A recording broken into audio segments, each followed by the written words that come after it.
Today on Moviewallas, we talk about Anora and the Wild Robot.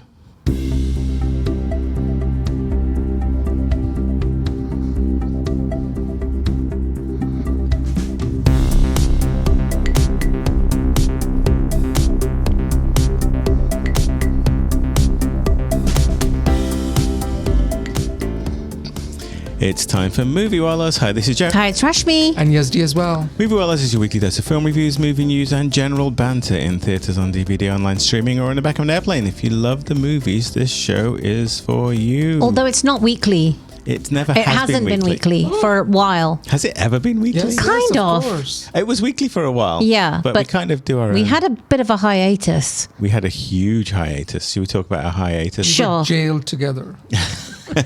We were thrown into... Okay, less of your fantasy. Yes, Sorry. Yeah, what did you do? we were all traveling. This is We right. have been, goodness me. We've all clocked up a lot of miles. I think we were informed recently by a listener that our last podcast was in early September. Yeah. Which is a disgrace, given That's that terrible. That's today almost 2 months. It is Sunday, November 3rd. Here we Yeah. are recording. But we're going to make up. We're going to make an up. onslaught of films. Yes. We are going to go now. This is the end of year crush. It's been quite a good year. We should talk about that too. But yeah, we've been traveling. So I'll go first. I mean, I had a family trip to Ghana. Unexpected.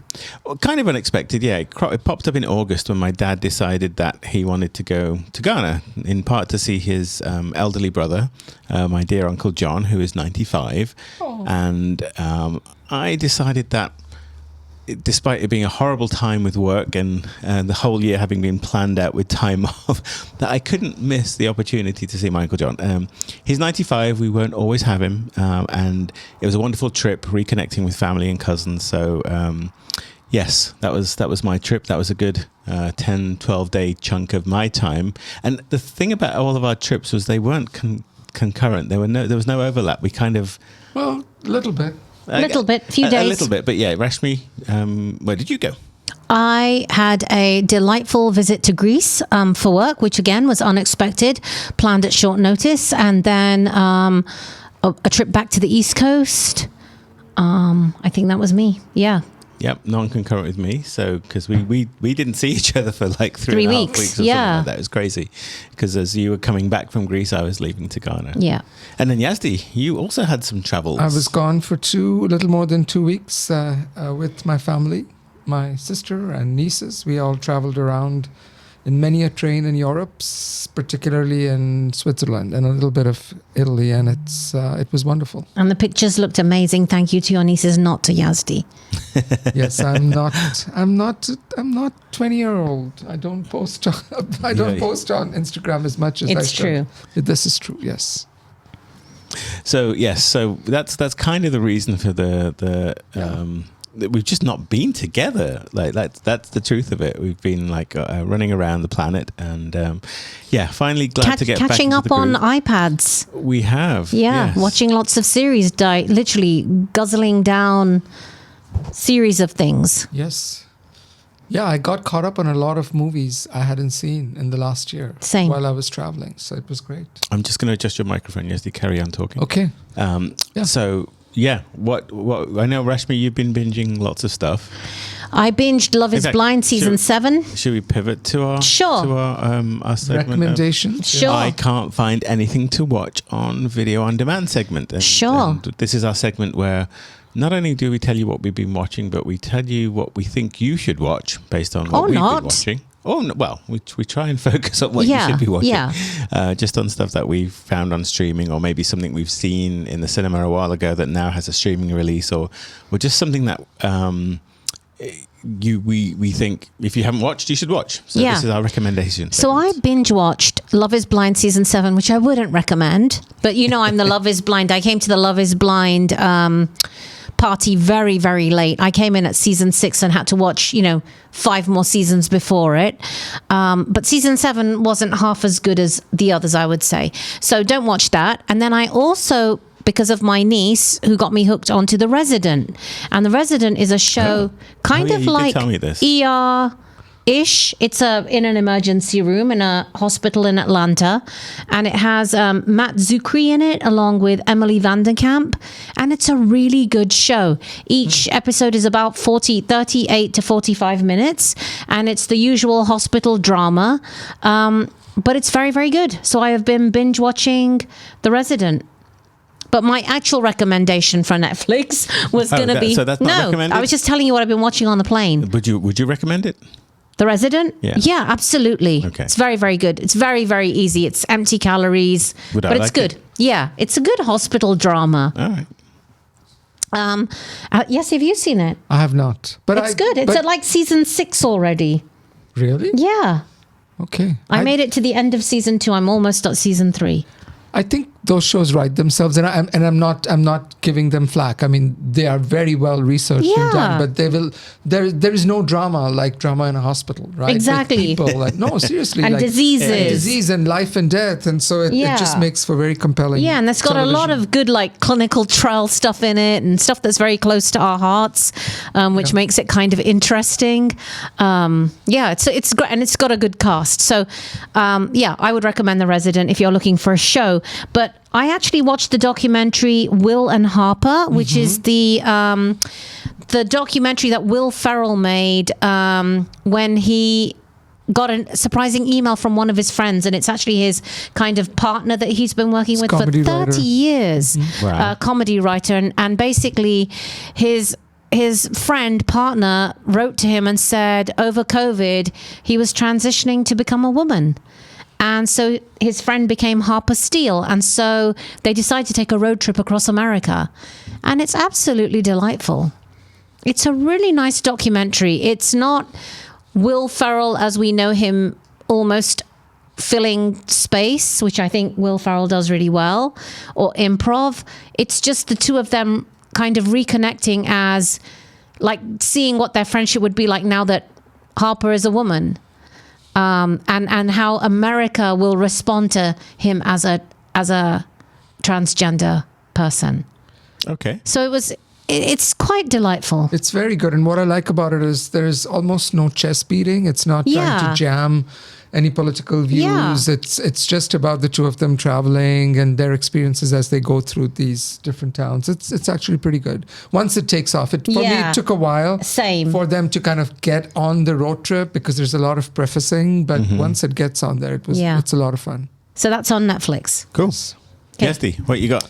What have you been watching on the planes? So when I was on the plane, I caught up with I rewatched Fallen Leaves, that movie, the movie from Aki Kurosawa. Oh yeah. Last year. Yes. This You foreign loved that film. one. Yeah. It's about this. Are you blanking? Yeah, completely. Yeah, completely brain farting. It's a delightful film. It's I think it's on Hulu right now. Give but me more. Come on. Yeah. It's about these two unlikely people who should have nothing to do with each other. Oh, who it's kind of meet. the one about in Scandinavia. Yeah. Oh, I love that movie. So it came back. Oh, I love rewatched that it because movie. I wanted to know if it still holds up, and it does. It does. I mean, it's that director makes amazing movies, and it's really gorgeous. It's gorgeous because it's so completely understated. Everything is understated. And the two actors are splendid, and that should have won an Oscar. Yeah, it was nominated for Best Foreign Film. Yeah, so good. And they're both kind of broken. Yeah, but it's very sweet. I also saw Wicked Little Letters, which I had what did you missed. think? Yeah, I liked it a lot. Yeah, it's cute, right? It's cute, and that one, by the way, is on Netflix right now. Yes, so people can watch it. And we did a full review of that one. Some time ago. Yeah. Yeah. Did you see that yet, Joe? No, it's there at the top of my. In fact, I downloaded it to watch on the plane, and I didn't watch it because I fell asleep, which is kind of what I want to do on a plane. I watched Inside Out 2, which I had missed. Yeah, I watched that too. What did you think? Very good things about that. I hated it. It was okay. I hated it. It's not like better the first than. one. I didn't like the first one, but I hated the second one even more. Oh, I thought it was terrible. It's reviewed really well. Yeah, it's reviewed very well. I mean, I liked it. I wanted it to take the first one and kind of elevate, and it doesn't. It's kind of more of the first. But, it's even more dull. I found it even more dull. I suspect that movie would play better in a theater than it did on Possibly. The same thing. on a small screen. Yeah. And then I also saw this Dakota Johnson movie, which had come out last year called Am I Okay? Oh, that was on my list as well. Which I really, really liked. That, people give Dakota Johnson a lot of flack, but I think she's not very versatile. She's always Dakota Johnson in every movie, but she's able to carry a lot of different things with a lot of ease. So I'm a fan. The movie I am going to recommend though today is a movie which won the best screenplay prize at Cannes Film Festival. It was a little movie which got picked up by Mubi, which is this minor streaming service, and its claim to fame MUBI. MUBI, B as in boy, that out. as in boy. And it got a small release. Its claim to fame was that it had Demi Moore in a big role after a long time. And that movie has become an unlikely hit in the cinemas. It's been in theaters now for, I want to say, close to 3 months, and it's still going strong and it's still playing. And if you see this movie, you will know why. This movie is... I've heard a lot about this from people. There's so much written about this movie. I think if you want to see something you have never seen, and if you're not easily shocked, then you should go see The Substance. It's working on several levels. Some of those levels didn't work at all for me, but the stuff that's working is marvelous.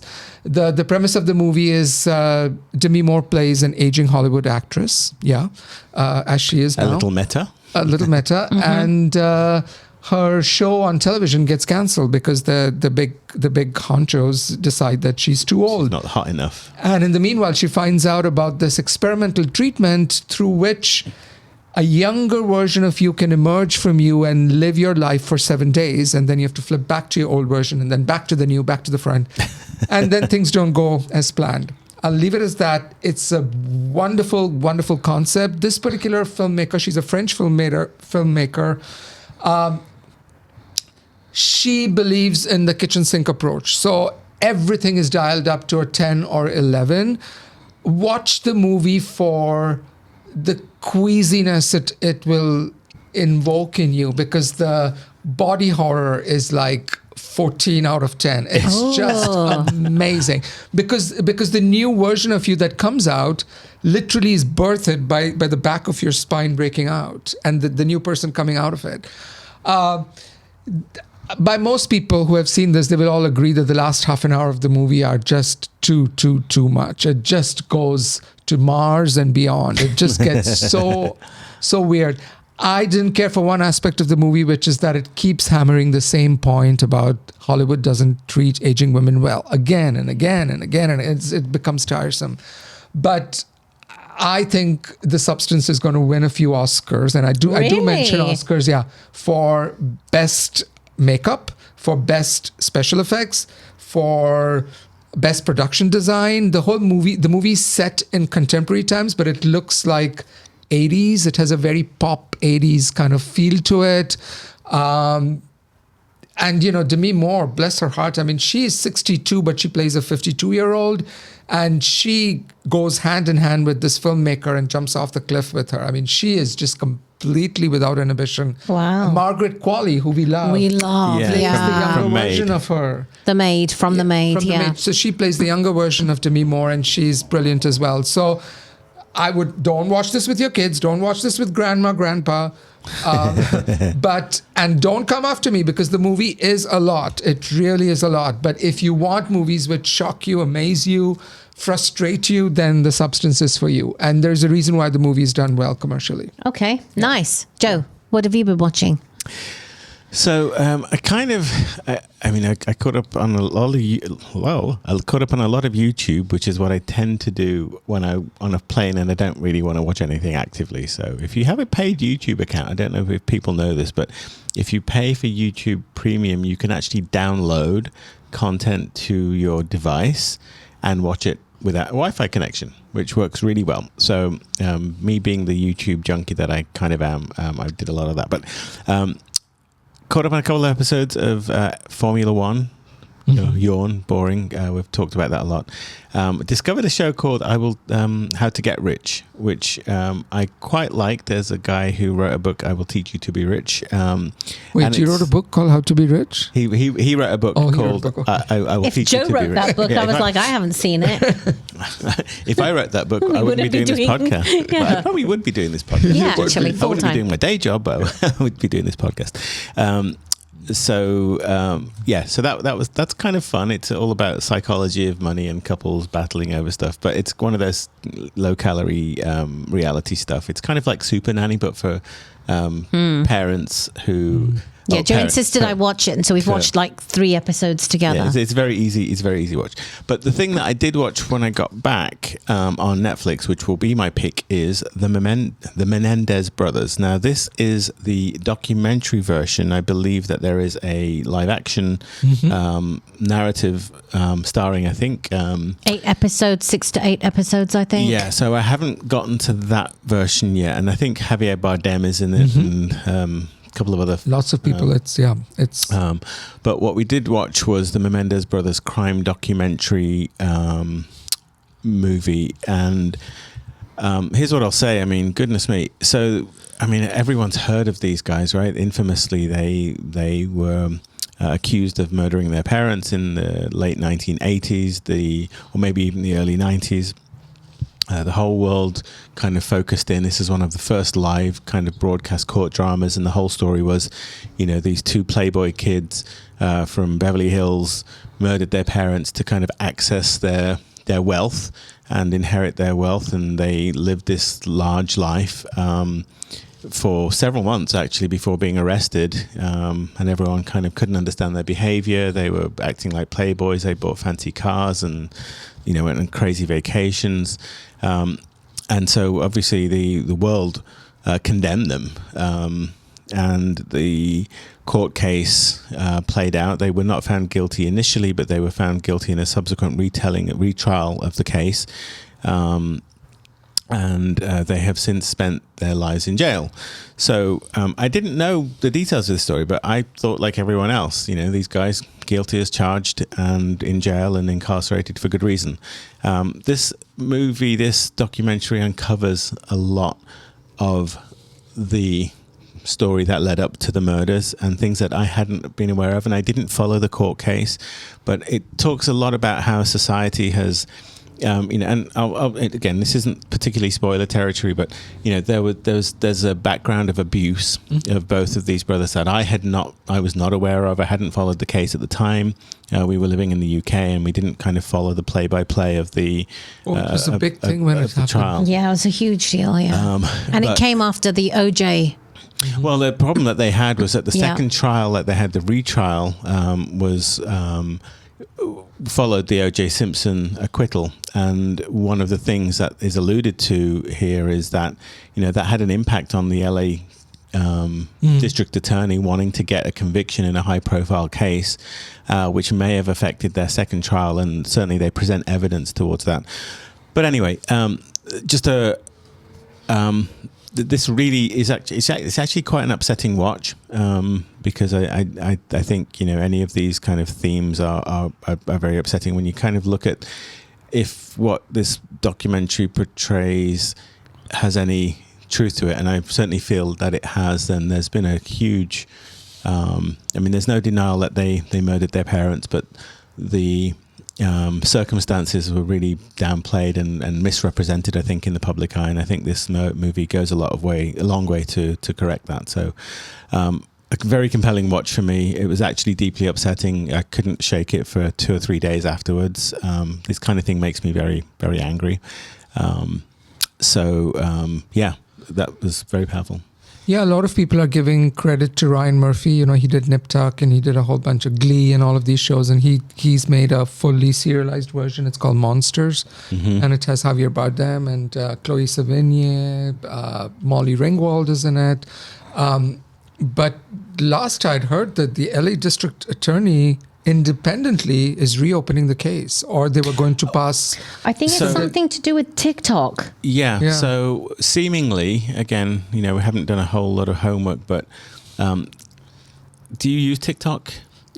Not very often, but yes, Okay. I have. So yes. apparently a bunch of TikTok creators, I guess, have become fascinated with a lot of court cases from the 80s, and I think in the 80s and 90s, and I think in part the angle that's kind of drawn attention of these social media stars, I'll call them, or the social media influencers, whatever they are, creators, is the angle around sexual abuse, which I think in the 90s was almost this thing that we didn't talk about. This thing that, what happened behind closed doors.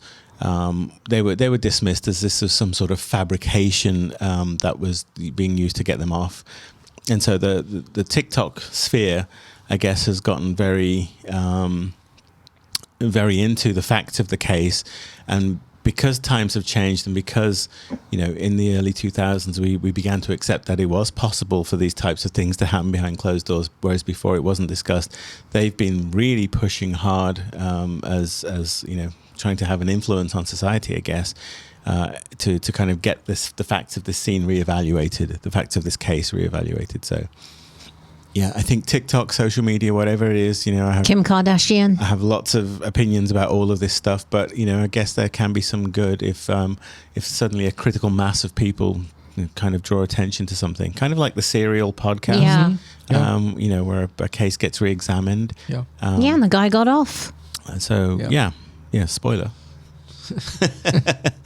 Now you don't need to listen to season 1 of Serial, but but you should. I'm just messing, but yeah. So okay, let's go around table. So Rashmi, your pick was Will and Harper, and where can we see Netflix. that? Yazdi, yours? My pick is The Substance, which can be rented right now on Prime and a few other places. But better yet, you can sign up for Mubi.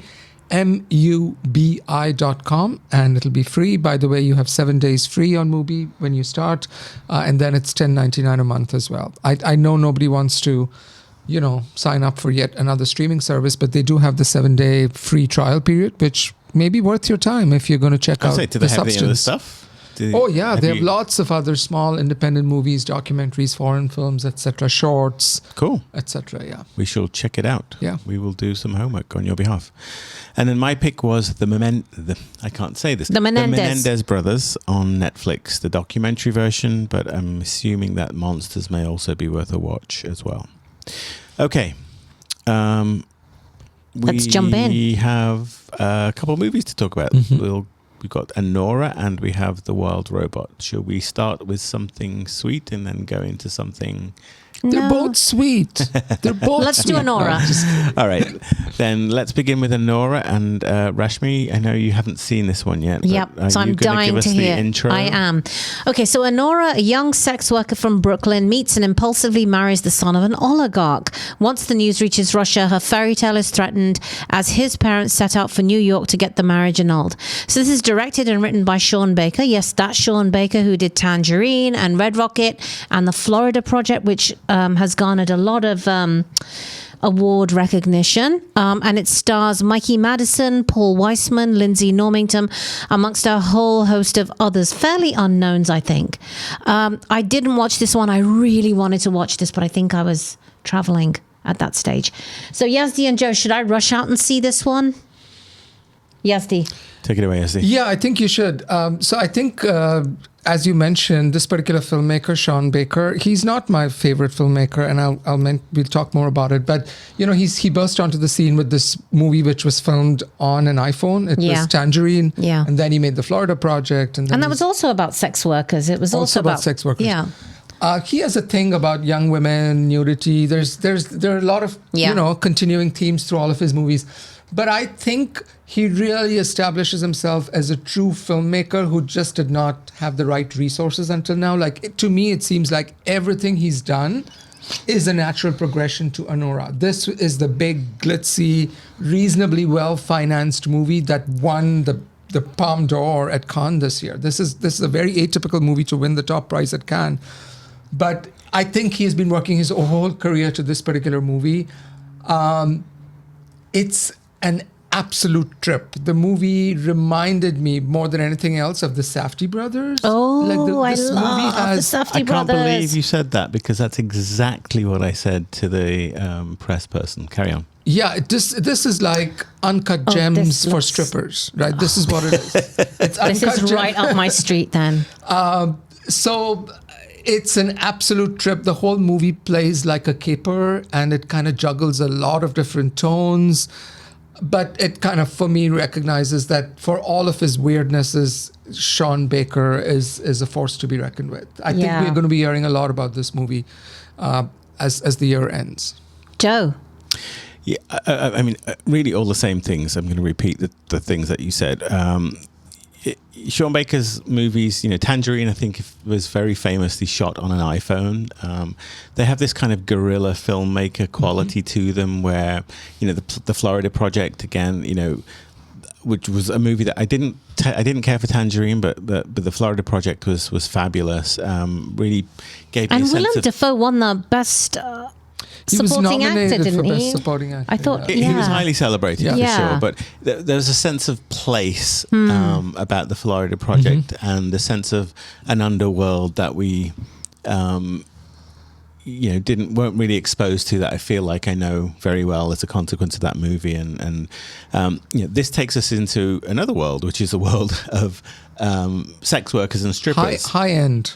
And so it explores a subculture that I have very kind of little knowledge of, and creates sympathetic characters within that world, and it's a lot more polished than anything that he's ever done. I mean, all of a sudden this doesn't feel like a Sean Baker movie at all. The Safdie Brothers thing was exactly what I said, because it has that kind of manic, like WTF pressure building throughout its entire running time. And honestly, it's not a perfect movie. I think some of the dialogue could do with work. I think some of the characters almost feel like comic strip villains, and stereotypes. But it's so much fun with it. It's one of the funniest movies of the year, and Wow. I don't know whether that's just because No, it's funny. I'm finding the whole thing ridiculous, or there are literally like gangster moments. It does these kind of very violent, very Feels like John Wick meets Tangerine of sorts, no? No. It's a very different flavor to that. But there are moments of comedy which should ostensibly be horrifying in terms of violence against a young woman, but they're absolutely hilarious because of her response to them, because of the ineptness of the gangsters, but also you kind of understand that it's just got all these kind of really, really funny moments. Yes, I know you're dying to say something. No. It's your. I'll talk later. Okay, so bottom line is this is an incredibly entertaining movie. I have to say I've never heard of Mikey Madison. And honestly, I think her performance was so good in this movie that not once did I think she was even acting. I mean, it had that sense of she brought that sense of integrity. So I'd love to even hear her speak off camera, because I have heard her speak of. and him. is she anything like the character? Nope. She's from California. She has a very nice, clean diction, and she go on. So I had absolute belief in this young New York girl, Brooklyn, who is trying to make a living for herself by being a stripper / sex worker, and I absolutely believed who she was, her motivations, why she got into the situations that she did. I'm really, really upset about the introduction you just read there, Rashmi, because I went into this movie cold, and one of the things that you mentioned there to me was like a huge plot point. Oh, okay. Don't stare at it. I won't, ignore yeah. it. Like, go away. Don't. Yeah. I want you to watch this movie without hearing anything else that Yazdi and I say here. But to me, it was actually a huge plot twist, because for the first part of the movie, I was on a completely different ride. I was like, this is some like weird kind of fever dream, and then all of a sudden the tone changes because of where the movie takes the story. And so at first I was just like, this is like some kind of modern day Cinderella. Then it becomes something different. So nonetheless, fabulous. I had so much fun with this. Yeah, I mean, this is what I wrote on my letterbox. I didn't have a lot of time, so while I was in my car driving back home, before I started my car, I wrote original, unpredictable, problematic, thrilling, funny, and a firecracker of a film. I'm not giving anything away. There is a piece in the middle of the movie, I think that's what you were referring to, where the main character, Anora, or this Mikey Madison, she's in this home where these two inept goons come to collect her and take her back. That scene goes on, I don't know, half an hour? I don't know, that scene, and it just gets funnier and funnier, and not funnier in a, loosey way. No. It's funnier because it's absurd and more violent, and people are just doing incredibly stupid things, and it's like... But it's also kind of realistic. Because you kind of yeah. think that's how that might actually play out. Yeah, and that's where I kind of said, okay, this is Sean Baker's zenith. He has been building towards this the whole movie, and it's completely unpredictable because the first half an hour of the movie, I actually got tired of the hedonism in the movie. They were like, these two people were just non-stop partying, and I'm like, where is this movie going? It's just one party after another, it's Entourage after another on steroids. And right. I'm like, where is this? It's indulgent in a way, like what? And then once it starts going, it's amazing. I'm not giving anything away, even the way the movie ends. I mean, every aspect of it is very unpredictable. I don't know if I agree with all of it, but you certainly will not be ahead of this movie, I think. Sean Baker still has a thing, like I said, with underage girls, with nudity, with sex work. There's something about it, which he almost overdoes it. And it verges on being... That was Red Rocket too. Yeah, it verges on being mildly exploitative. Yeah. But I think that's part and parcel of what he does. I think if a movie is going to make a big name out of it, this is going to be the one. I think people should see it. I'm amazed a movie like this is playing in many, many cinemas. I fear that people don't know about Anora. It doesn't have any big name actors, and they may miss out on one of the great thrill rides that you can have at the cinema. It's just a firecracker of a movie. Once that firecracker starts burning, it's just boom, boom, boom, boom, boom, boom. It doesn't stop. But Yeah. oh, no, go. No, I was just going to say it's interesting because the audience score is 80 something, whereas the critics score is about 98. Mm-hmm.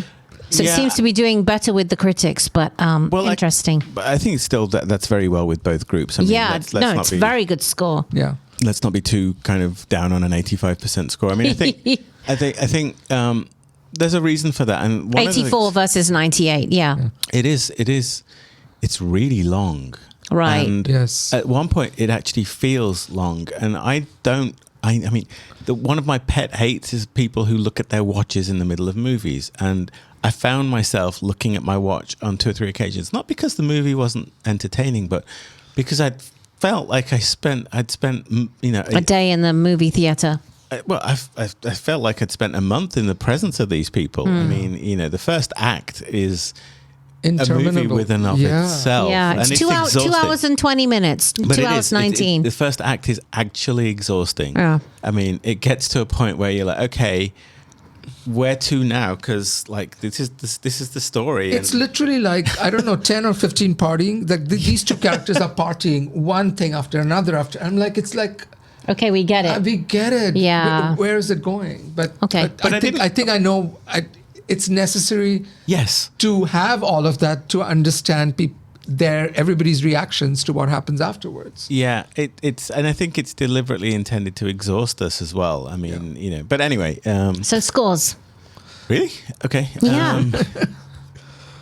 Okay. I mean, I'm kind of not ready to wrap up. I mean, I think the performances, are really good. I mean, there's a lot of cliche in here, and by that I think these are characters that I think are not especially well drawn or fleshed out. Well, you said there's a lot of cliche, caricatures. Like we have oligarch caricatures, we have thug caricatures, we have stripper caricatures. So there's a lot of that, and I think again one of the adjectives you used, Yazdi, was problematic, and it is very problematic. Yeah, it feels like it could be elevated above what it is with a little bit of a nip and a tuck and a tweak and a pull and a prod and a snip here and a snip there, we would have a movie that's incredibly powerful. What we're left with is still a movie that's very, very powerful, but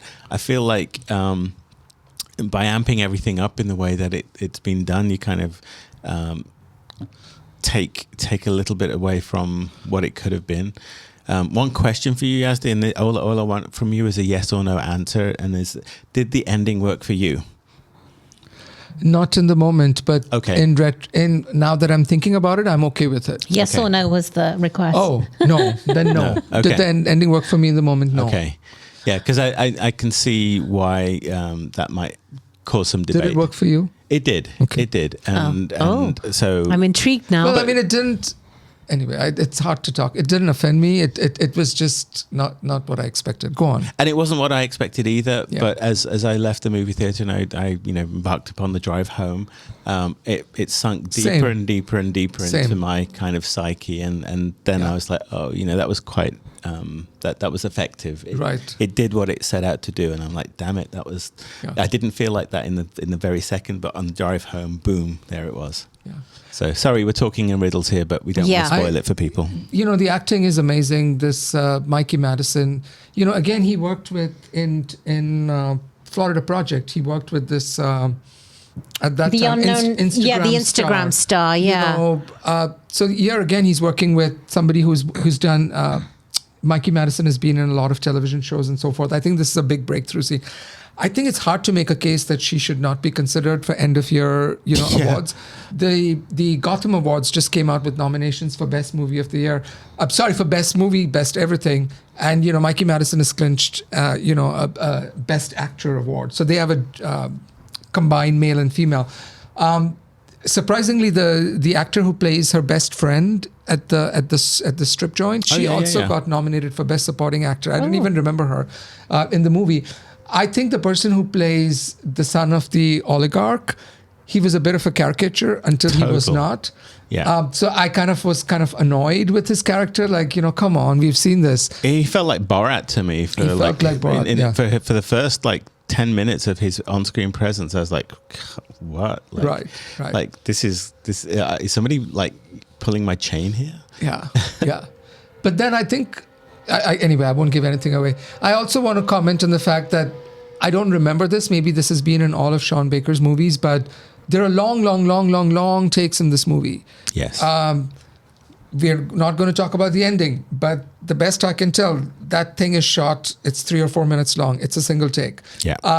There's amazing scenes, which have a long take where the camera goes around the strip club. Everything seems to have been shot on location. I don't think there's a single thing which is shot in a studio.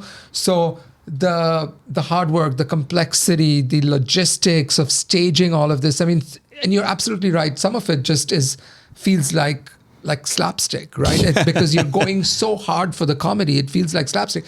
But I think to balance all of those different things in a movie together and still somehow come off on the other side is not trivial. So for all its weaknesses, and I think it has a lot of weaknesses and all of its problematic themes, I still think it's such a fun ride that I think if you love movies, you would be missing out if you didn't check this out. Easy 8 out of 10. Don't watch it with your kids. Don't watch it with your grandparents again.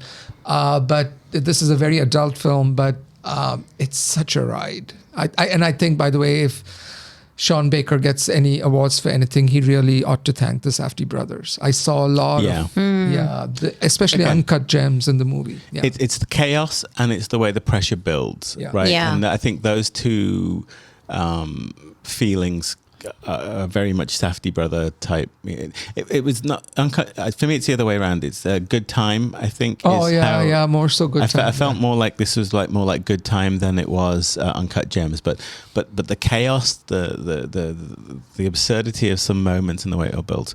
Yeah, for me, it's an 8 out of 10 as well. And I feel it's extraordinarily stingy because I really had a blast in this film. But I can see why audiences would have a problem with it because tonally it does shift, and I think what it becomes is very different from how it starts out, and I think that's off-putting to people. especially because of the places it goes to. Again, I don't want to get further into discussing the specifics of it, but I can see why some people might have a problem with it, and maybe not enjoy it as much as maybe those of us who are looking for something. As critics, we're always impressed by something we haven't seen before, right? We see a lot of movies, and so those things that introduce a couple of elements of like, okay, that's clever, resonate with us than maybe somebody who just wants to see a straightforward story. Yeah, and I want to be generous and say that what I see as a bug might be a feature, that he's deliberately changing the tone like this at several points during the film just to throw you off and make you get comfortable. Like at one point I thought, oh, this is just like a raunchier Pretty Woman. It's not. Yeah. Right? So I thought I was watching Cinderella in the Bronx. Right. Like, there's even mention of Cinderella, in the script somewhere. So interesting. It's kind of playing with your expectations as well. Yeah. So definitely worth checking out. I think we'll hear more about this. Yes, indeed. Okay, then let's pivot to The Wild Robot. So that would be me. Yazdi, you're telling us about The Wild Robot. And you've seen it now. I have seen it now, yes. I should add that Rashmi and I saw the screening of this such a long time ago that we felt that it was worth giving our preliminary thoughts on our website. So if you haven't been to moviewallas.com for a while, do check it out, because from time to time, Yazdi in particular, you're very good at the written word and posting that on our website. We did a couple of written word reviews, Rashmi and I, just to kind of get our thoughts into the world so that we could not wait until now for you to know that. So again, if you check our website out from time to time, you will see reviews of stuff we may not have covered. But anyway, just wanted to let people know that that's there. So The Wild Robot is the latest from Disney DreamWorks Animation animated films. They've made a whole bunch of movies, How to Train Your Dragon, Lilo and Stitch, etc. And this particular director, Chris Sanders, he is the one who also directed Lilo and Stitch. He directed The Croods, How to Train Your Dragon. I adore the original How to Train Your Dragon. The classic, which may explain my reaction to this one as well. But this is the latest from that Disney animation group, and I think they are going. We can talk more about this. I think they are kind of trying to elbow into the Pixar arena with how this movie is set. But the one-liner on IMDb is that after a shipwreck, an intelligent robot called Roz is stranded on an uninhabited island. And to survive the harsh environment, Roz bonds with the island's animals and cares for an orphan baby goose. It's directed by Chris Sanders, who also wrote it with Peter Brown. And it has a really pedigreed voice cast. Lupita Nyong'o is here, Catherine O'Hara, Mark Hamill, Wing Rames, Pedro Pascal, Kate O'Connor, Bill Nighy, Stephanie Hsu. I mean, I would watch Matt Berry. I would watch a movie with any of these people just alone, and they're all here in the voice cast. This movie came out a few weeks ago, and it's been a smash at the box office. It's done really well. Is it deserved? Yeah, I think this is, the next of many of those movies where you don't know you need something until that thing comes along. And, what is family? What is parents? What does it mean to be loved? What does it mean to belong? What does it mean to be different? So it's one of those genre type of movies. But I think, as I put in the review, I think this is a really sweet exploration of family and mainly nature. And I think the first 20 minutes are complete mayhem. You're kind of watching something and it's just mayhem. And I was thinking, when is this going to anchor? When is this going to land on something? When are we going to kind of go into the first act? What's the protagonist's journey here? And I couldn't quite grab onto it. But then when it starts, I thought it was really sweet. It's very sweet. Interesting. I found the first part of the movie the most compelling. Oh, really? I think I love that idea of like this AI thing in nature, programmed to do one thing completely in the wrong environment. So that was super fun for me. So if now that I've interrupted you, shall I carry on? Yes, please. My initial thoughts, and then I'll pass on to Yazdi. This is an adaptation of a well-loved book. We weren't aware of that, and this has been kind of this is kind of new material for me. It's extraordinarily beautiful. I feel like this art style has been done before, so it didn't feel necessarily as an original art style. But again, this is one of those movies. We say it often now with the level of animation being so high that you could freeze frame any moment in this movie, put it up on your wall as a painting, and it'd be like one of the best pieces of art in your house. Yeah. It's fabulously beautiful. I really enjoyed this too. I mean, I think I've given it, a good rating on the website. I'm thinking now in hindsight that was a little generous, and we'll come back to why. But bottom line for me was it played a little young. And I think in going for that, and by that I think all of the themes, the emotional journey of the movie just felt as if the beats were too close together, so that I didn't have time to kind of develop the emotions that that were building in How to Train Your Dragon. For example, the payoff doesn't quite. The payoff really works here, whereas here it was just like boom, boom, boom, boom, boom, and I feel like they were almost worried about losing younger viewers' attention, so they paced it quite hurried. Yeah. But that's a little bit of a knock against something that is otherwise very effective. I like this one a lot. Yazdi. Yeah, I just wrote on my letterboxd that it's a salve for the soul. This is the kind of movie I love. It's just, I completely agree with what you said, Joe, that it is very frantic. Like there's certain parts of it which are afraid to kind of quieten down because, they're like, kids will start crying, or I don't know what, they'll get easily bored. So it is a little hyper, especially in the first part. And it's a little wobbly. It's never wobbly with the visuals. The visuals are stunning, incredible, just stunning. And, we've seen movies. We've seen The Iron Giant. We have seen the Pixar... WALL-E. We've seen 100 movies about little robots being abandoned. And yet I think this movie kind of takes a different tack to it. It's about a machine, being a parent for a young little goose. Hatchling, a little goose. And I don't know, it worked. It was, when I was watching it in the moment, it was like cacophony. It was like so much stuff is coming, going. There's so much movement, a lot of things happening.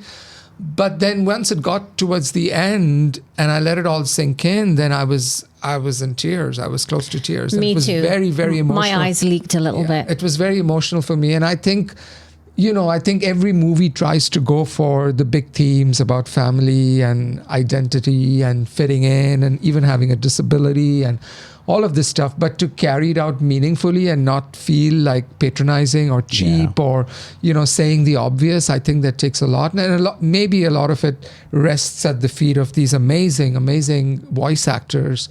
But I think it's also a very smart script. I would have liked this to be The Wild Robot Parts 1 and 2 because there's a lot jammed into this movie. Yeah, I agree. And there's almost like 3 or 4 endings.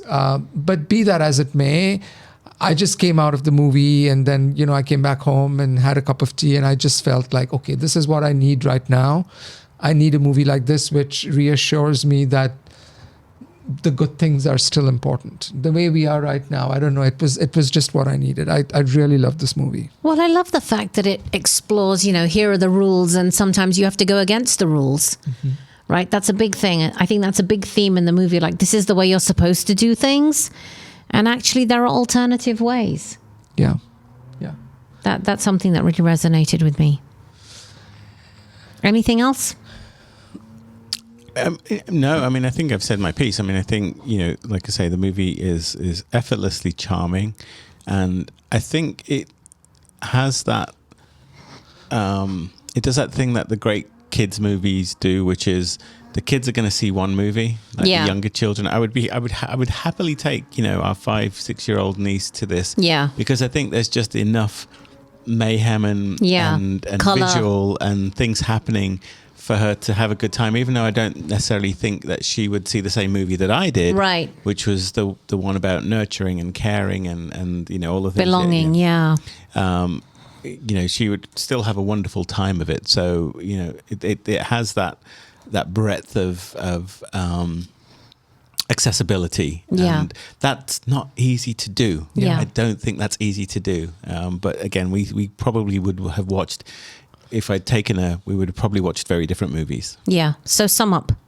Again, it's beautiful. My only knock on it is the pacing. I wish they had slowed it down and taken a beat. And I think this would have been a movie which would have, you know, walloped me emotionally. But as it was, I just found it kind of touching and entertaining, as opposed to truly like How to Train Your Dragon, which is a movie that is so close to my heart. Because of, you know, the relationship with the animals, with the pet, right? Yeah, as a person who has a pet, you know, you kind of feel that movie. This movie I didn't connect with that one as much, but yeah, delightful. What was your score? Oh, did I not give that? No, Sorry. you said that you put 8 out of 10 on 8 the out of 10, web, but you were gonna, which I was gonna back down to a 7 to a Yazdi here, but I'm gonna stick with my 8. Oh, really? Now that Okay. we've chatted about it, I'm kind of you're warm reminded. again. Well, I've reminded myself that the broad accessibility is something to be celebrated, whereas I think at the time I was like, oh, such a missed opportunity. But now I think, you know, it's beautiful. It did what it set out to do. Yazdi. I want to correct what I said earlier. This is not a Disney movie. This is a DreamWorks Animation movie, just to be very clear. And I think DreamWorks heads into Pixar territory and kind of comes out a winner with this one for sure. I agree. I mean, it's not How to Train Your Dragon, but very few movies can be. I mean, that movie just really got to me. But I also think that one thing I did want to mention is I think if you particularly are you know, a pet parent, there is a particular part in the movie where the robot has to say goodbye to the goose, and I was just like, I thought of, imagine if I had to give my pet away. Yeah. And it really, really got to me. So I think any movie which can emotionally bring this response in you without feeling manipulated, or, you know, that somebody is just being falsely sentimental. This movie is very sentimental, but it's not falsely sentimental. It earns its sentimentalism. It's an 8.5 out of me, which I'm going to back down to an 8. I really love this movie, and there's nobody I wouldn't recommend it to. By the way, it's a 98% on critics as well as from viewers. So the it's popcornometer, which we will talk about in the next podcast. Yeah. And I'll repeat what I said on the written review, which is, you know, despite minor pacing issues which you've raised, The Wild Robot delivers a heartwarming adventure that entertains while gently provoking thought. Solid 7 out of 10 for me. Lovely stuff. Yeah. Okay. Let's end the podcast. We've got another one to record with reviews of Conclave, I think, and the best Christmas pageant ever. Goodness, I'm so out of practice with podcasting, I can't even talk. Don't say that. Thank you for listening. If you're with us by the end of this podcast, don't forget we are on YouTube, desperately trying to get some views and traction. So, shameless plug here. Come see us on YouTube. Come tell your friends. Get some additional views going for Moviewallas on YouTube, and check us out on our website from time to time. And thank you for listening. I guess until our next podcast, it's too many movies, too little time. A goodbye from me And me. And me as well.